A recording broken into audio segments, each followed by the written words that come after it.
Hello friends, तो कैसे हैं आप सब। तो स्वागत है आज आपका हमारे लिटरेचर सीरीज़ का डे 4 में। और चलो शुरू करते हैं अपने क्वेश्चन सीरीज़। तो 68 से फ्रेंड्स हम कर चुके हैं 67 तक, अब 68 से शुरू करना है। और हमारा पहला क्वेश्चन है, culture and society is written by. तो फ्रेंड्स, कल्चर एंड सोसाइटी जो लिखी है वो लिखी है रेमंड विलियम्स ने। तो इसका आंसर ऑप्शन ए रहने वाला है। और फिर है the mirror and the lamp, romantic theory and the critical tradition is written by. तो the mirror and the lamp ये वर्क लिखा है फ्रेंड्स एम.एच. अब्राम्स ने। फिर है सच अ लॉन्ग जर्नी और a fine balance, family matters, tales from Firozsha Baag, collection of 11 short stories, यानी 11 short stories का कलेक्शन है। और आर द वर्क्स ऑफ, तो फ्रेंड्स हम कुछ वर्क्स पहले भी पढ़ चुके हैं। फाइन बैलेंस आपको पता ही है, रोहिंटन मिस्त्री का वर्क है। और सच अ लॉन्ग जर्नी भी उनका ही वर्क है। फैमिली मैटर्स भी उनका ही है। और टेल्स फ्रॉम फिरोजाबाद ये एक कलेक्शन है 11 शॉर्ट स्टोरीज़ का। तो इसका आंसर रहने वाला है फ्रेंड्स डी, रोहिंटन मिस्त्री। फिर है friends, Jane Austen, George Eliot, Henry James and Joseph Conrad are the great English novelist. These are the subject of the great traditional written by. तो फ्रेंड्स ये the great traditional written by ये लिखा गया है F.R. लिविश के द्वारा। और ये सारे जॉन ऑस्टन, जॉर्ज इलियट और इन्होंने जितने भी नॉवेलिस्ट हैं, ग्रेट इंडियन इंग्लिश नॉवेलिस्ट, वो इस वर्क का सब्जेक्ट हैं। फिर है a series of factory acts, the custody acts and the married women's property right act were passed during. तो series of factory act, custody act और married women's property right act ये friends Victorian era से relate करते हैं। तो इसका answer रहने वाला है सी। फिर है what attitude toward death will one find in Tennyson's crossing the bar and Whitman's death carol. तो crossing the bar Alfred Tennyson का वर्क है और ये डेथ कैरोल वाइटमैन का वर्क है। तो हमें इसमें एटीट्यूड दिखाया है कि जो उनका वर्क है वो किस एटीट्यूड से डील करता है, उसमें क्या दिखाया गया है। तो पहला है सोरो, फिर पेन, एंगर या होप। तो फ्रेंड्स इन वर्क में एक होप दिखाई गई है, तो इसमें आंसर हमारा डी रहने वाला है। फिर है Francis Jeffrey view as representatives of a sect of poet dissenters from the established system in poetry and criticism। तो हमें फिल इन द ब्लैंक करना है कि फ्रांसिस जेफरी व्यू ने मतलब किसको व्यू करा था as a representative of a sect of poet. तो हमारे पास ऑप्शन है वर्ड्सवर्थ, साउदी एंड कॉलरिज। तो फ्रेंड्स हमारा ऑप्शन फर्स्ट ठीक है, वर्ड्सवर्थ को और साउदी को और कॉलरिज को इन्होंने as a representative of a sect of poet बोला था। तो हमारा आंसर ये रहने वाला है फ्रेंड्स वर्ड्सवर्थ और साउदी और कॉलरिज को किसी और नाम से भी जाना जाता है, इनको हम क्या कहते हैं। तो अगर आपको पता है तो प्लीज़ आप मुझे कमेंट करके बताइएगा कि वर्ड्सवर्थ, साउदी और कॉलरिज को और क्या भी कहा जाता है। फिर है friends, which queen read George Eliot's Adam bed with such pleasure that she not only recommended it to her relative but also commissioned two painting of scene from the novel। Friends वो कौन सी queen है जिन्होंने George Eliot के work Adam Beed को बहुत ज़्यादा pleasure के साथ पढ़ा था, पर उन्होंने वो अपने रिलेटिव्स को रिकमेंड नहीं करा था और उसमें से कुछ सीन्स की उन्होंने पेंटिंग की भी डिमांड करी थी। तो ऑप्शन है हमारे पास क्वीन एलिजाबेथ, क्वीन एने, क्वीन विक्टोरिया। तो क्वीन विक्टोरिया है फ्रेंड्स इसका राइट आंसर।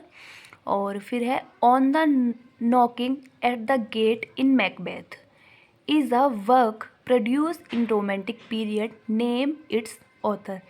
तो on the knocking at the get in Macbeth, तो ये रोमांटिक पीरियड का एक वर्क है, तो हमें इसका ऑथर का नाम बताना है। तो फ्रेंड्स, इसके ऑथर का नाम है थॉमस डी क्वेंसी। तो इसका आंसर डी रहने वाला है। फिर है Dominique Lapierre wrote city of joy which a novel that present an appealing account of the sordid squalor of an Indian city. This Indian city is, तो इन्होंने एक वर्क लिखा है सिटी ऑफ जॉय, तो जो नॉवेल में represent करी गई है तो वो सिटी कौन सी है, इंडियन सिटी को दिखाया गया है, तो वो सिटी कौन सी है? तो फ्रेंड्स, वो सिटी है Calcutta. Who wrote the book listening to grasshopper. तो लिसनिंग टू ग्रास ऑफर किसका फेमस वर्क है फ्रेंड्स? तो ये वर्क है अरुंधति रॉय का।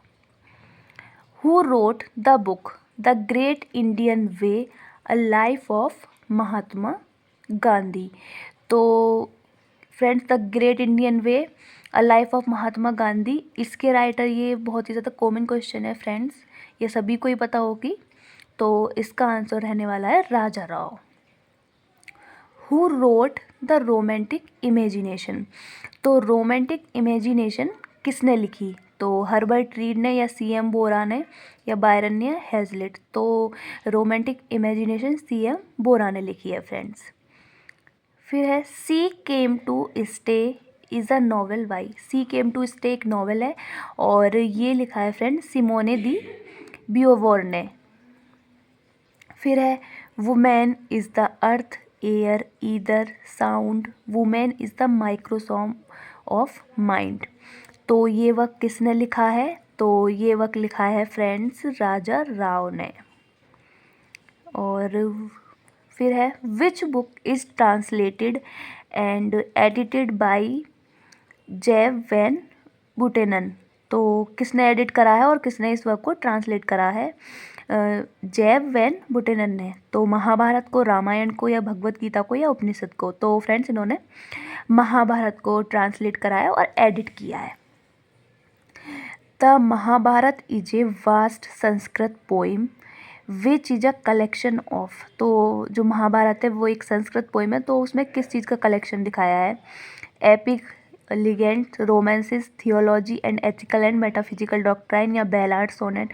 तो फ्रेंड्स, आपको पता ही है बैलाड और सोनेट तो महाभारत में नहीं दिखाए गएंगे, और ऐसे on the ethical and metaphysical doctrine, तो ये कहीं हद तक ठीक है, लेकिन पहला ऑप्शन, क्योंकि पहले ऑप्शन में जितनी भी चीज़ें लिखी हैं वो सारी महाभारत में इंक्लूड हैं, तो हमारा ऑप्शन ए रहने वाला है।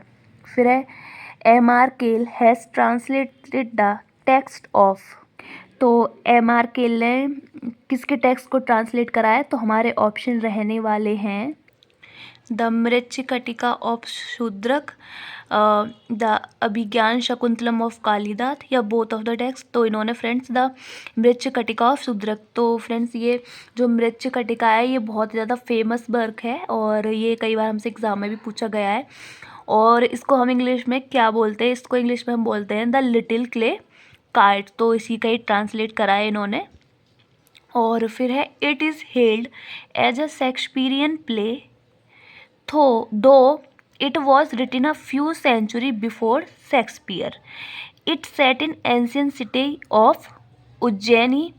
It is much celebrated in the West because of its plot structure. तो इसमें बताया गया है कि ये शेक्सपियरियन प्ले की तरह दिखाया गया है, लेकिन ये शेक्सपियर प्ले से काफ़ी सेंचुरी पहले लिखा गया है और इसमें एक एंशियंट सिटी उज्जैनी की बात की गई है और ये वेस्ट से ज़्यादा बिलोंग करता है, वहाँ पे ज़्यादा फेमस है। तो फ्रेंड्स, ये भी है द मृच्छकटिका। और one whose poet laureate's death has there been a break of 4 years. This poet laureate held his post between November 1815 and October 1892. तो फ्रेंड्स, इसका ऑप्शन है, इसका आंसर रहने वाला है Alfred Tennyson. Who turn down the laureateship. तो किसने turn down करी थी लॉरेटशिप को? तो थॉमस ग्रे ने, या सैमुअल रॉजर्स ने, या थर्ड है वॉल्टर स्कॉट ने। तो फ्रेंड्स इन तीनों ने ही लॉर्डशिप को टर्न डाउन किया था। और है the printing press was started in England in 1476 bye.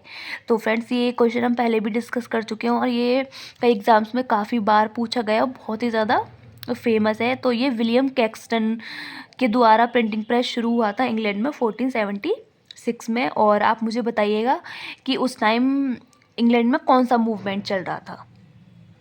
The year 1789 is important because. तो 1789 क्यों ज़रूर इम्पोर्टेंट है? तो द फ्रेंच रेवोल्यूशन की वजह से, the Russian revolution, the industrial revolution, या नन ऑफ दीज। तो फ्रेंड्स द फ्रेंच रेवोल्यूशन की वजह से 1789 ईयर बहुत ज़्यादा इम्पोर्टेंट है। In which language was the New Testament written. तो फ्रेंड्स जो न्यू टेस्टामेंट है वो किस में लिखा गया है? तो फ्रेंड्स वो ग्रीक में लिखा है। और आपको पता होगा कि पहले के जितने भी वर्क्स हैं वो ग्रीक और लैटिन भाषा में ही लिखे जाते थे, एंशिएंट वर्क, क्योंकि उस टाइम फॉरेन में वो लैंग्वेज काफ़ी ज़्यादा फेमस थी। और फिर है the daily current 11 March 1702 London was. तो ये क्या है डेली करेंट, जो 11 मार्च और 1702 में लंदन में थी।